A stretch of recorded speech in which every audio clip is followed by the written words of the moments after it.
La Venus de Milo y la victoria de Samotracia, por Jorge Ángel Libraga.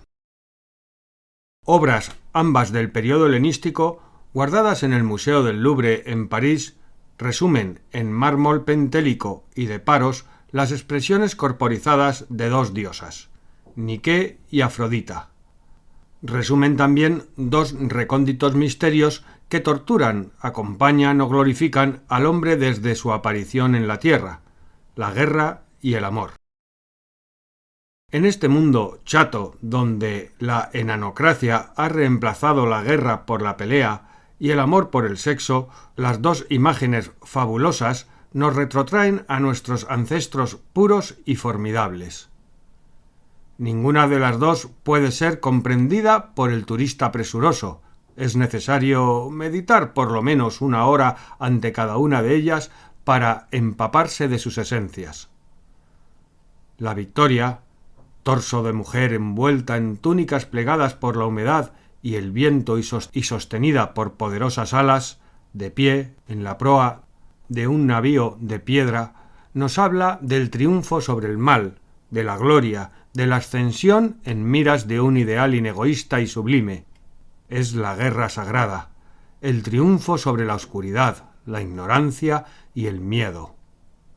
A su lado se siente el fragoroso grito de los remeros ebrios de aventura que bogan a un destino sin puerto, de mar, de viento cruzado por el quejido augural de las gaviotas. Abajo ruge el negro océanos. Arriba ilumina la gloria de Apolo, y Eolo sopla un viento denso y salobre.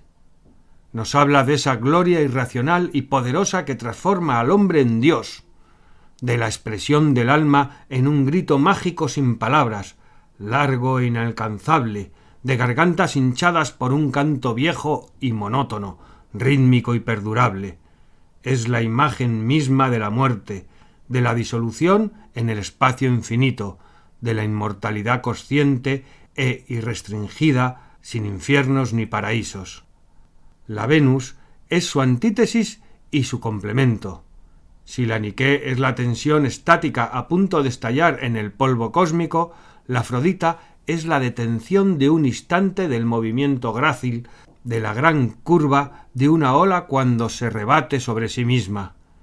Su cabeza orgullosa, pero cálida, se levanta sobre un torso ahito de vida y esperanza, mientras el pelo cae entre la verticalidad y el movimiento. No está detenido en su cintura, está sorprendido allí. Es Afrodita Citerea y Partenos. Es el amor abrasador y la castidad hecha de orgullo y triunfo sobre lo material y pasajero, ambas a la vez. Es la gruta primordial de la Gran Madre Celeste y es la pequeña cavidad que se ampara entre las manos enlazadas de dos enamorados. Es el refugio, es la vida sobre la cual se resume el alma. A su lado nos sentimos niños poseídos de un amor sin miedos, sin la racionalización, el preanuncio y el recuerdo del goce. Toda piedad. Ante sus ojos somos bellos y bienaventurados. Es el fuego que murmura misterioso mientras fuera cae la nieve. Es el gran amparo. Es el espacio curvo y luminoso que nos lleva al reencuentro final de todos, más allá de las despedidas y las muertes. Siendo tan diferentes, exaltan sin embargo el alma, hacia afuera la una y hacia adentro la otra, y en esa dimensión crean el sentimiento espiritual de la unión del etos y del estetos. No pueden ser juzgadas ni analizadas por peritos ni expertos, tan solo pueden ser adoradas y vividas, y siendo para todos, cada cual las ve como propias. Ninguna de las dos tiene guardias ni vigilantes. ¿Para qué? Todos tenemos un poquito de gloria y de amor en algún rincón interior. Destruirlas sería como destruirse a sí mismo.